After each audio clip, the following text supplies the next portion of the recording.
आणि एक मी सांगतो, मागच्या वेळेस जेवढं आमचे परिवारातली लोक भेटायला येत होती एवढं यावेळेस जास्त कोणी येणार नाही. यावेळेस जास्त कोणी येणार नाही.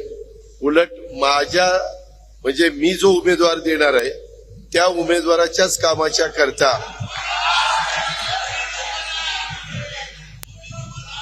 सुरेश राव त्याच पद्धतीनं त्यांचंच काम आमच्यातले बरेच जण त्या बाबतीमध्ये करणार आहेत. ते तुम्हाला सगळ्यांना पाहायला मिळेल. तर मी जसं मागे म्हणलो होतो की मी एकटा पडलोय तसा मी एकटा पडलेलो नाही. मला माझ्या सगळ्यांनी सांगितलेलं आहे. मी आज ते खुलं करत नाही. ज्यावेळेस आपली उमेदवारी अर्ज भरण्याच्या बद्दलचा निर्णय होईल त्यावेळेस मी तुम्हाला ते स्पष्टपणे सांगेन आणि मग तुम्हालाही ते समजून येईल.